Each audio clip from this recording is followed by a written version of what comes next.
rise above the static, dissecting issues diplomatic. With mics in hand, they brave the storm of clashing views and norms transform. The Pundits Podcast, bold and true, shining lights on red and blue. Through heated takes and reasoned thought, they seek the truth that can't be bought. From climate change to foreign ties, they pause the spinning and sift the lies. No stone unturned, no topic taboo, as left and right come into view. Yeah, we didn't talk about policy sphere or anything like that. Do you want to say anything about that before we? So I have like two media things. Currently, one is called Policy Sphere, which is a newsletter / media website about domestic policy, primarily for people who live and work in DC, on the center right. And so, if you have like a strong interest in policy, you should definitely subscribe. And the other thing is my the podcast, which is called the Seer Podcast, and which is also a lot of policy stuff, but also more general interest, broader audience stuff. And everybody should definitely subscribe to that one. A lot of great guests. A lot of great guests, especially very beautiful ones. Wait, it's video. Hey, everybody. This is Razib with the conversation number 28. And I apologize for what happened last time where I did not post number 26 because I spaced it. I think I was actually... So when I got it that day, there was the coronation ball in DC.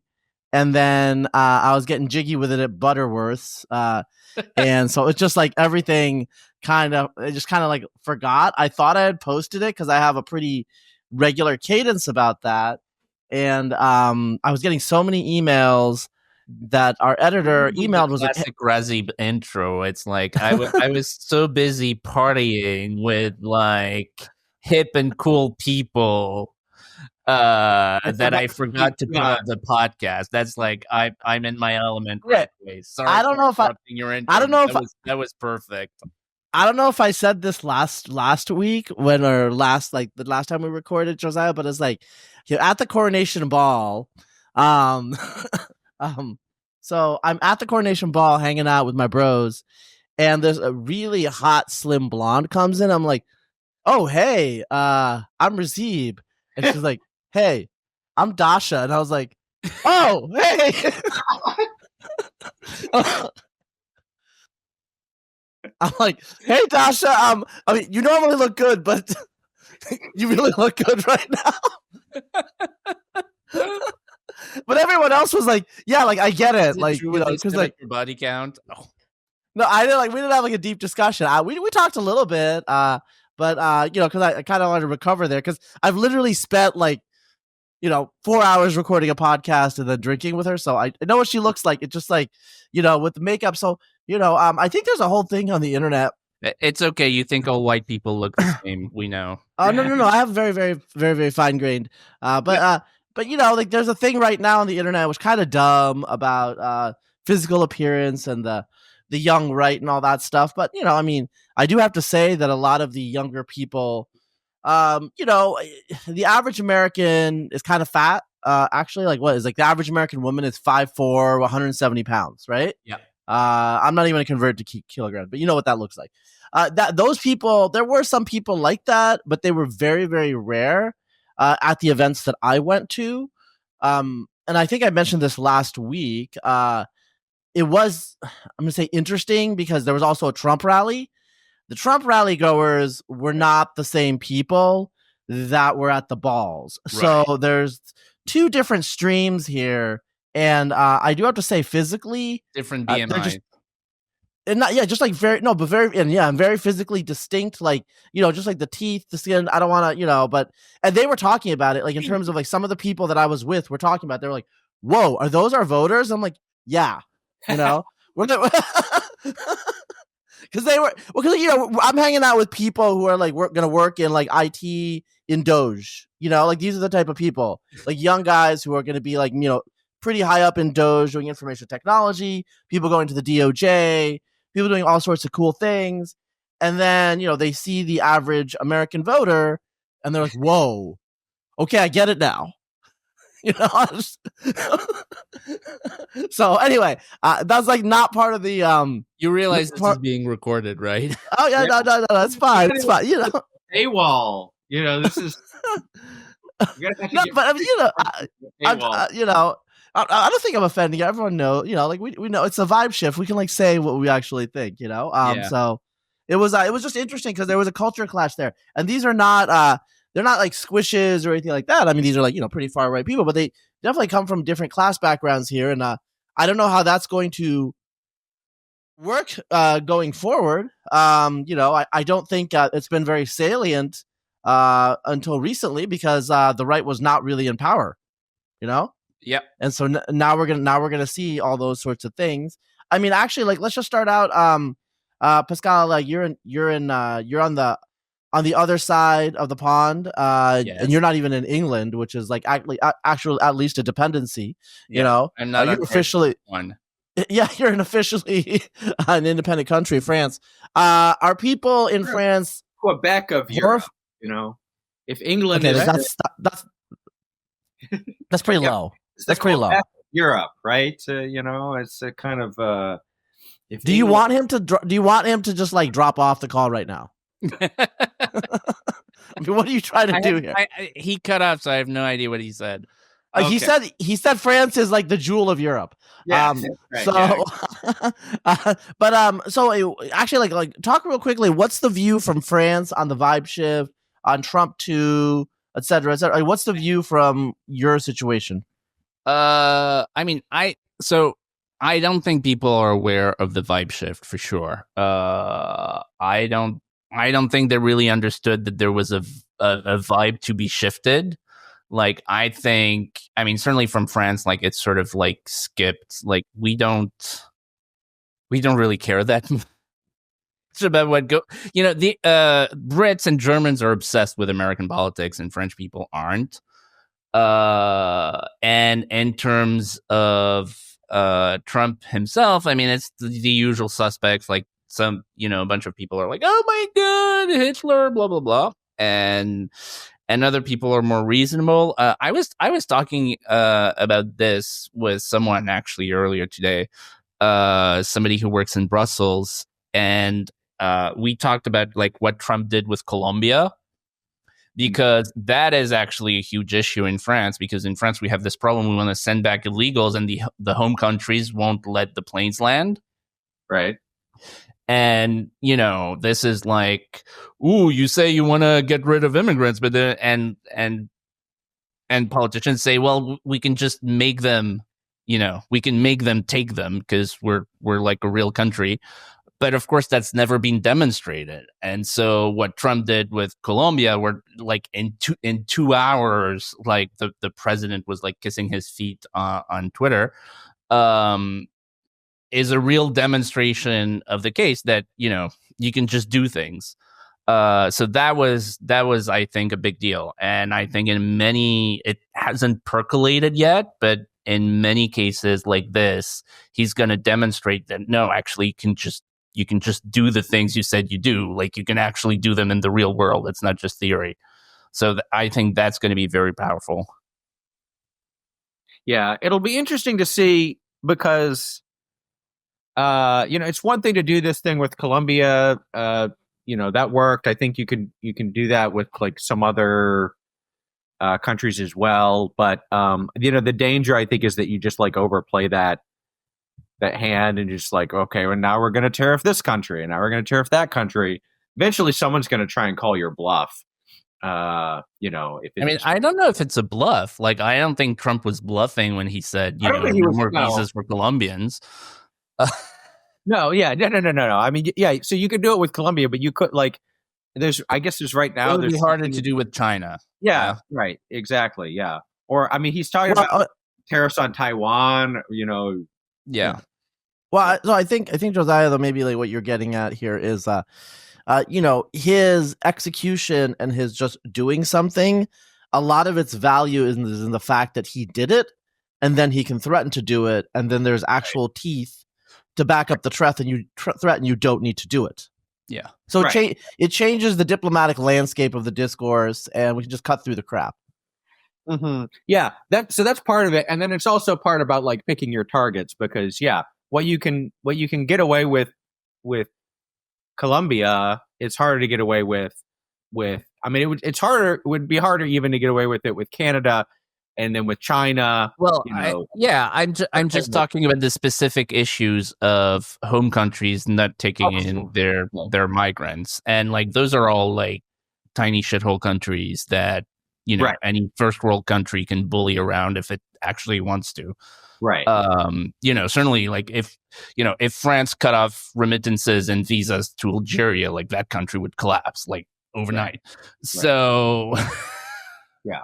So we can just do things, and some countries, Afghanistan, like the Taliban, okay, like they don't care. Like you can do whatever you want to them, they're not going to care. But like you're still solving like 90% of the problem, and then for the remaining 10%, you do like third party country things, and it takes a little bit longer. But like you very easily fix like 80-90% of the problem, and that's a huge breakthrough. Yeah, maybe that's what Greenland is for, where I would, because think about this, like what's the best way to deter a migrant from like Africa or Central America? It's like send him to the coldest place on earth. Yes, right. Yeah. Oh, there's a book Like about make it nice too, just like not a concentration camp, like a nice place, just it's minus 30 degrees. Like no, there's a book written by a guy from Ghana about moving to Greenland. I think I read it like 20 years ago. I gotta look it up. It's a interesting book. He liked it. He talked about his, I think he was got a love affair with a Greenlandic woman and experiencing ice, outside of a fridge. There's another way to experience ice now in the U.S. Maybe. Well, I mean, in terms of like, the jaw, I mean, I think some of this goes back to like TR like behavior, where, well, I guess Trump doesn't speak softly, but I mean, some of this behavior, I think, is just trying to establish the United States. I don't want to say but I will say it as an imperial power, again, in terms of the rhetoric and the action. But doesn't this also might presage some, let's say different behavior with Europe? I mean, this whole thing with NATO, some of the European countries, which France doesn't have a major problem, I think, but some of the European countries have issues with their military expenditure and whether they're pulling their weight. Yeah, I mean, I think, by the way, did you see that there was a thing in Politico, like the French government offered to Denmark to send troops to Greenland to sort of like plant a flag and be like, and I thought that was cool. Like Macron will like once every month do something cool. And so, yeah, I mean, I think I don't know how to describe like what Trump's policy is, because it's not isolationist. Right. It's not neocon. Obviously, he doesn't, give a shit about democracy and Venezuela or whatever. But I would say it's a kind of refocusing. It's like it's almost like a corporate restructuring now that I think about it, which is, we're gonna get rid of the divisions that are unprofitable, and we're gonna try to squeeze more profit out of the divisions that are profitable. So like, Syria, not profitable, let's get out. Denmark, profitable, but if we could take Greenland, even more profitable. You know what I mean? Right. Walter Russell Mead, he has this categorization of foreign policy where there's the Jacksonians. I as I gather, like the basic idea is they can sound like isolationists sometimes because they don't really care about other countries. So like if another country has a dictatorship or is abusing people or whatever, then that's not our problem. Yeah. So that that could sound like isolationism, but they're not pacifists. I guess the flip side is they also like, okay, if we have to get involved with someone with something, then let's just go all out, bomb them. Like go medieval on them. Right? Yeah, exactly. It's like the berserker philosophy of foreign policy, I think. Yeah. You go in, break some stuff, and then leave or whatever. Wait, so you have the Jacksonian, the Wilsonian, which is like nice guy neocon, Hamiltonian, and then what's the other one? Is that it? Union. Jeffersonian, which is that's legit isolation. That's isolationism. Yeah, that's actually, and the Hamiltonian is kind of like, let's make money. That is. Yeah, it's all about it. Show me the money, kind of like it's about musicals and right. It's like it's like less idealistic than Wilsonian, but I mean, I guess Wilsonian and Hamiltonian would both span the neocon, liberal internationalist kind of thing. Okay, and then Jeffersonian is like, I mean, we haven't really had a Jeffersonian president since the 1920s. I would say, right? Yeah. Right. I mean, this is where the online right is sort of, can we say retarded? I don't. It's allowed now. Yeah, they don't understand that American empire is really enormously good for America and for the average American and for the economy. They do a lot. The American empire does do a lot of dumb stuff, but on the whole, being able to dictate trade terms to half the world is good for you. And so if the US did the whole thing, all right, we're pulling out of NATO, we're just going home, blah, blah, blah. I mean, the price of gasoline would double, I mean, it would be eventually the US would be fine because it's a giant country with all these natural resources and great people and blah, blah, blah. But it would be a new Great Depression. It would take 10 years to sort of readjust. And so, yeah. Nobody sort of, it's if your pitch to the president is, you're going to, it's going to be 5 to 10 years of hell, and then it's going to be arguably equally nice. The president's not going to say, let's do that. Yeah. Let me you show you. So I think Peter Zehan has talked a little bit about this for those who read his book. But I mean, I think part of the issue with America that we don't think about is we are the world police, and things like global shipping lanes. We make sure the Filipino pirates aren't showing up in the Aegean or whatever, which sounds ridiculous to Americans, but that's a real thing. It's a real thing. It's super fucking important.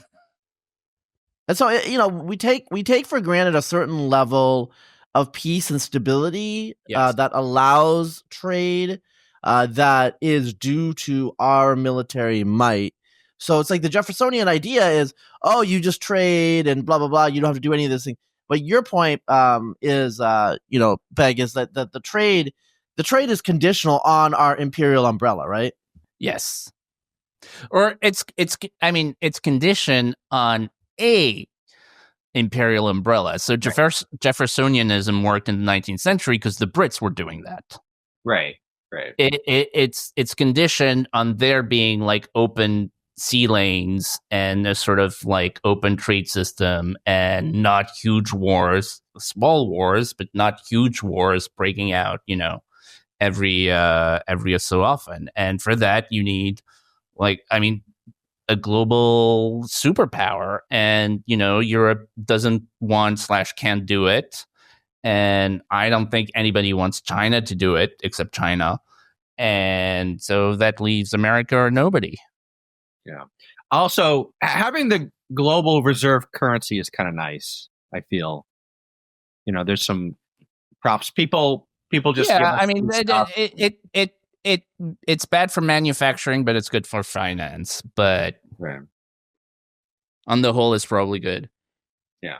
Well, can you Pascal, talk about what global reserve currency as someone whose country is not part of a global reserve currency? Right. So,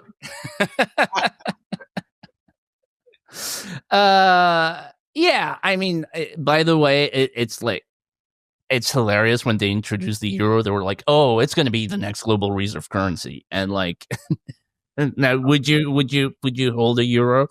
I apologize for bringing up monetary policy because it's like incredibly boring. So I'm sorry. You can go ahead, but No, well, okay. So you want me? Well, to I know, but to be fair, like I want to ask him to talk about what it is. Partly because like we use these buzzwords and people are bored by it and they don't know. But really, we take for granted that we have the global reserve currency in a lot of ways, and it affects Americans' lives, but we don't know what it is. So Yeah. So basically, global reserve currency means essentially that it's like the default currency. So if Indonesia buys a bunch of oil from India, it would actually be the reverse, more likely, but whatever.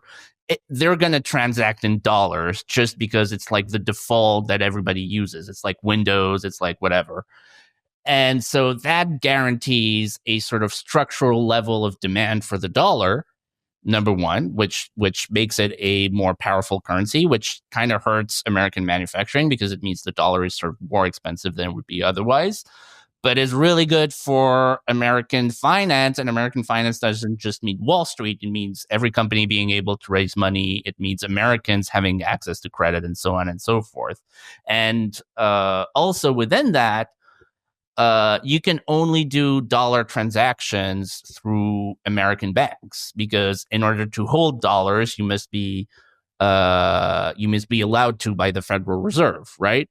And so that again, that's like a huge like magical subsidy to American banks primarily, and secondarily to anybody who transacts with American banks, which is mostly like the American economy.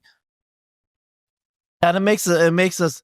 I mean, obviously we can like take on more debt. I think, right? Yes. Which we have taken on a lot of debt over the last 15 years, and so it's been useful that way. There's a lot of things that we take for It's granted. like economic Adderall. It's like it's not meth. It's probably not good for you over the very long run, but it's also like not going to kill you now, and it's also not going to kill you, and it sort of like makes you like more pumped. Mm-hmm. So it's like the TRT of Yeah, or I mean, in the Adderall metaphor, the brain, or in the TRT metaphor, the muscles, whatever. right. It's like the kind of steroid that sort of helps you without killing you. Right. All right. Well, enough. What? Go ahead. Yeah, go on, Josiah. Go. No, you do. You go, Josiah. I was gonna say, all right, we've been talking, enough about the greatest country in the world. Let's talk about France. What? So last The tastiest country in the world. tastiest world. Well, yeah. Best food. My recollection. So they had last year. There was like this election in France. Yeah. And it was a big deal. And then nothing happened. Yeah. And then a month or two ago, there was even something where they were like the government was gonna collapse or whatever. And then it seemed also like nothing happened. So what is going on, and like what is the situation there in France? Because it's called the National Rally now, right? Yes. It's not the National Front. It's a kind of, I mean, I guess the National Rally, in my opinion, is kind of a lamer name, but they did better. So maybe that's a lesson for us all: is that the name of your party can't sound too cool, or people won't vote for it. But no, I mean it's a very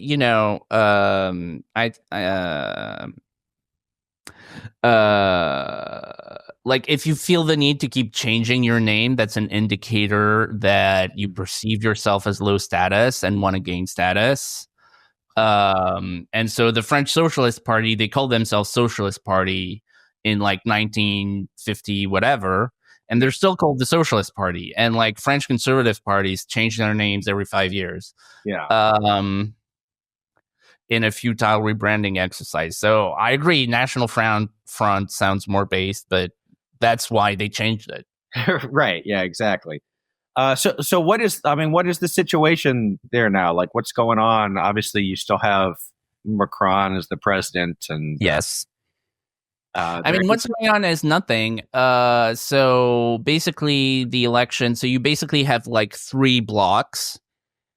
You have the left-wing bloc, which is mostly made up of Muslims with like a sprinkling of like blue-haired, downwardly mobile, sociology students.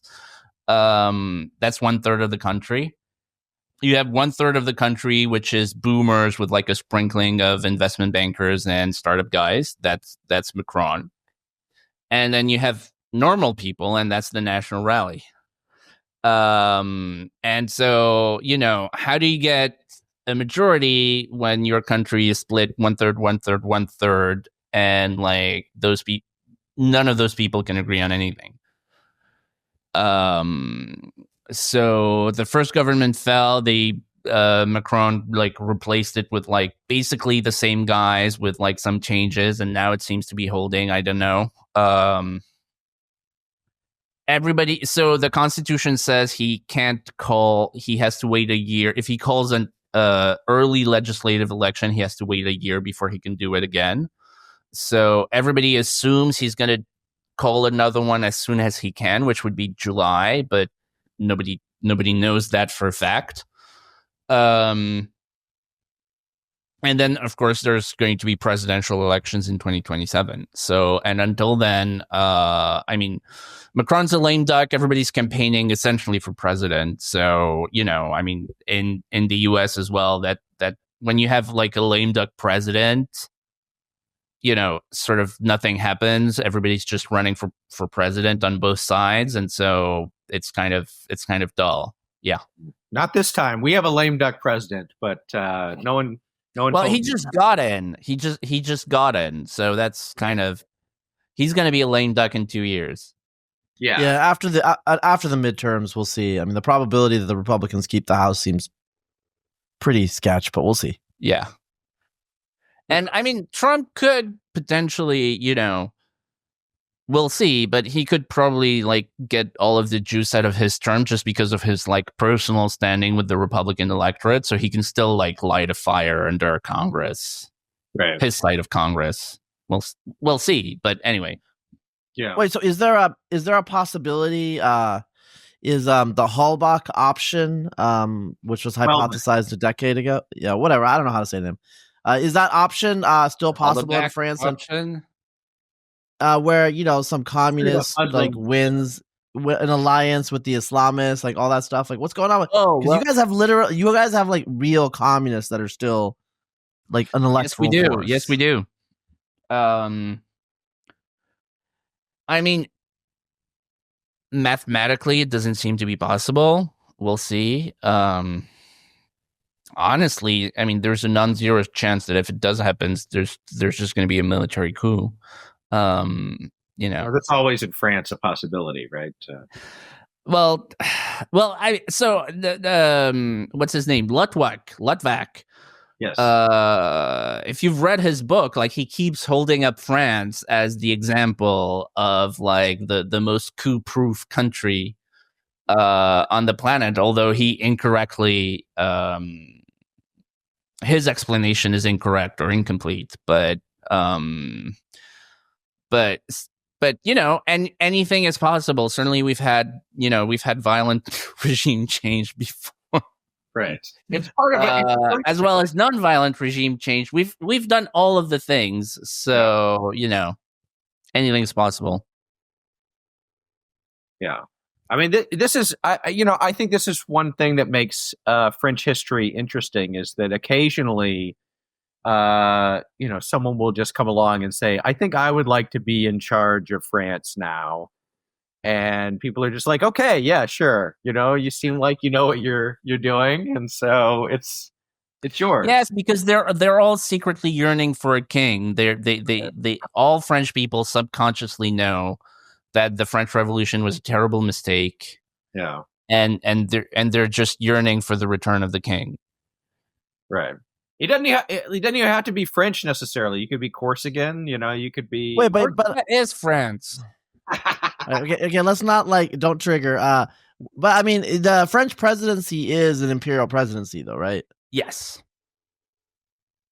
He's got like a 5-year term, and he can do all sorts of things. And now all he that. has a 5-year term. He does need a majority in the National Assembly, but the system is set up so that he does get it if he doesn't, call an election at a random time anyway, while being extremely unpopular. I mean, so the story I've read is that when the Soviet Union was transitioning to democracy, Yeltsin said, like, what's the most authoritarian type of constitution that still qualifies as a democracy technically? And they were like, France, and like he copied the French constitution. Yeah. Well, Wait. Just a real quick question. Just to be clear, Candace Owens is full of crap when it comes to the first lady. Because there is a documentary out. Oh, seriously? Oh shit. Yeah, she's making a document. Isn't it called like The Making of Bridget or something? Yeah. My camera is being extremely intelligent right now. I mean, do people in France know about Candace Owens' conspiracy theory? So the conspiracy theory is French in origin. It's not actually a conspiracy theory originally. It's a joke. Like, it's a meme. It's literally a meme. Like, it's a meme. French people laugh because they think that the first lady is ugly and Macron is widely rumored to be gay or bi or whatever. And so it was a meme. It was a joke. It's like, oh, she's a dude. It was a joke. It was an online meme in France. And then you American, you don't get jokes. And so wait, are you saying that Candace Owens? I mean, so it's funny because my family, we have very close friends that are from the same area where Macron is from. And so like I have, family friends who are friends with like Brigitte Macron's family. So like I know for a fact that she's a woman. She was always a woman. She was a girl. Like I have friends of my grandparents who knew her when she was in high school, And it was like a big deal locally because her, she was like a prominent person locally. Macron's family were sort of his dad was like the head of neurosurgery at like the hospital in this sort of mid-sized provincial French town. So like when the school teacher ran away with the 14-year-old or whatever, yeah, it was like a big deal in that world at that time. And so like people know about it. So like, like people know who she is, and like people, will tell you stories about her when she was young or whatever. And like she was always a female. So this is like if Vili Falau had become president of the U.S. and Mary Kay Letourneau was the first lady. I don't know who those people are. You know who they are, right? Right, Josiah? This is like a case from the 90s of like a teacher who seduced like a yeah. So Mary Kay Letourneau. I mean, I'm from the Pacific Northwest, so that's why. I mean, it was in Seattle. It was her son's best friend, a sixth grader. I guess it's a little younger than Sixth grader is too young. It's I mean, it's too young. I think that the notable thing about this case or whatever is she did go to jail, but then he waited for her, and then after she got out of jail, they got married or something. I think that's right. Yeah. That's what happened. And then eventually, I mean, she died of uterine cancer, I think, in the last couple of years. They got divorced right before she died. And it's I mean, it's very, very different class background, and so I was kind of joking. But in the U.S. we don't we have like different public norms, at least in public, so This. No, but as I said, it was a huge scandal at the time. So there was a famous case actually in France in the like late 60s, early 70s. A teacher slept with one of her students, and she was arrested, put on trial, sentenced, and before sentenced to like 6 months in prison or maybe years in prison, I don't know. And before the sentencing was set to begin, she killed herself. And so this was like a huge thing. And it was like, it was the 60s, 70s. So it was like, oh, is it so bad? And so on and so forth. So, but like the at least once in a while, this was a scandal in France. But like, I mean, like I think that, most Americans in their hearts of hearts, they realize that, a female teacher with like male adolescent, not a child, adolescent student, I mean, I don't think that. It's that certainly the teenage boys are probably Yeah, the teenage boys are probably, into it. yeah, different. All right, so I know I brought up the Candace Owens thing, but I like in terms of what's going on in France. So it's minute 34, and we got into pedophilia. Okay, yeah. I know a bebophilia. Just to be clear. Yeah. Oh, it's totally different. Like, let me ask you a question. Just from a perspective of a French person of French nationalistic orientation, though. So you guys have the European Union, you guys have the EU. The German hegemony seems to be coming to an end, partly because their economic model turns out is not going to be sustained. Yeah. So we're like 25 years into it. I mean, there was the European Common Market before. We're 25 years into this kind of quasi-nationalist project of the European Union. Yeah. And it turns out that the problem is the different European nation states are different European nation states. Yes. And they're still separate European nation states. And so, it's just different than the United States. Can you talk about how Europeans are feeling about their supranational project, so to speak? I mean, it was never their supranational project. It was always sort of this sort of like elite project. A lot of it was CIA funded, like literally. It's been disclosed now. Jean Monnet, who's like one of the fathers of Europe, had his work funded by a foundation, which is now known to be a CIA cutout. It was always this elite-driven project, which is why it was never that popular to begin with. So, the French people voted against the Constitution in 2005. The Dutch did as well. And then we're like, and they sort of didn't let other people vote on it. There was Brexit.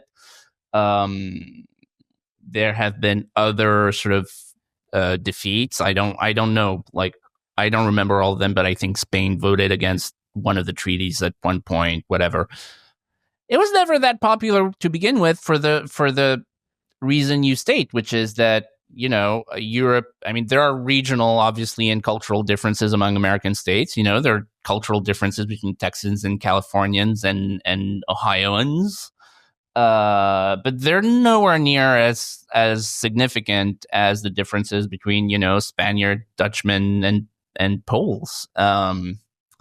And I mean, it's a classic example of liberals or whatever you want to call it, like libs, just sort of ignoring like realities of human nature, of, group identity. Yeah. So it doesn't work. It's never really worked. Well, I mean, so I think, some people have said some parts of it make more sense than the others. So like the free trade zone, maybe that would make sense. But I mean, I think the big issue is the common currency. The problem with the common currency is you don't have a common central government that can determine policy that would impact the currency and reciprocally. And so you have this but Germany kind of de facto default tried to take this role. The German, I think, Bundesbank, right? But the issue is, at the end of the day, Germany is still Germany. And now, as I just alluded to, the German model is running into serious problems. Export-driven model, dependent on China, dependent on Russian cheap, energy inputs. So you have a problem with a currency that doesn't have it doesn't have the backing, it doesn't have the political backing. The economics doesn't have the political backing.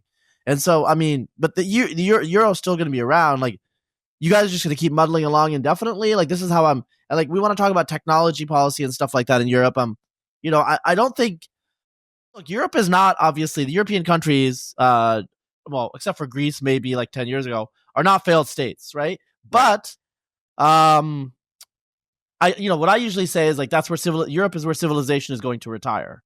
It's just kind of like, they'll be collecting the checks for a while. Thing. It's like it's a retirement home inside a museum. I mean, there's definitely a lot of truth to that.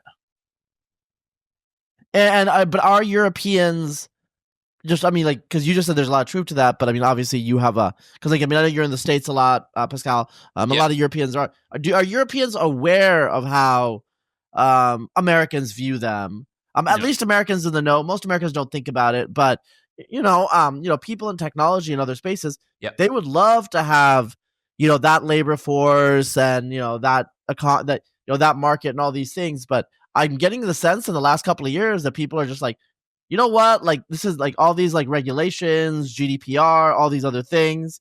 Like, this is very like 2005 thinking. And that's just not viable for 2025. And I'm getting a sense that people are just going to like write Europe off. Europeans are in no way. Hope you enjoyed the podcast so far. To listen to the rest of it, please go to conversation.substack.com.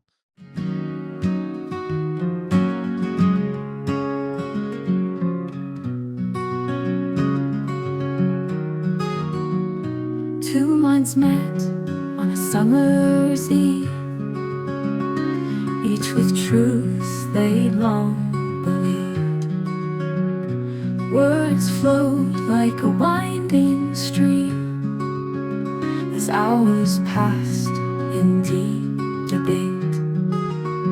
And after all was said and done, they found a thread of common ground. In listening close, they came to see a shared humanity. They spoke of justice, spoke of change, of history's weight and future's range. Their views at first seemed worlds apart, but patience bridged the divide. And after all was said and done, they found a thread of common ground. And listening close, they came to see a shared humanity. They spoke of justice, spoke of change, of history's weight and future's range. Their views at first seemed worlds apart, but patience bridged the divide. It's not about who's wrong or right, but understanding others' light. In civil discourse we can find ties that gently bind. And after all was said and done, they found a thread of common ground. And listening close, they came to see a shared humanity. As dawn broke soft on dewy grass, they smiled and shook hands at last. Two souls enriched by reasoned talk, united in respect. was said and done, they found a thread of common ground.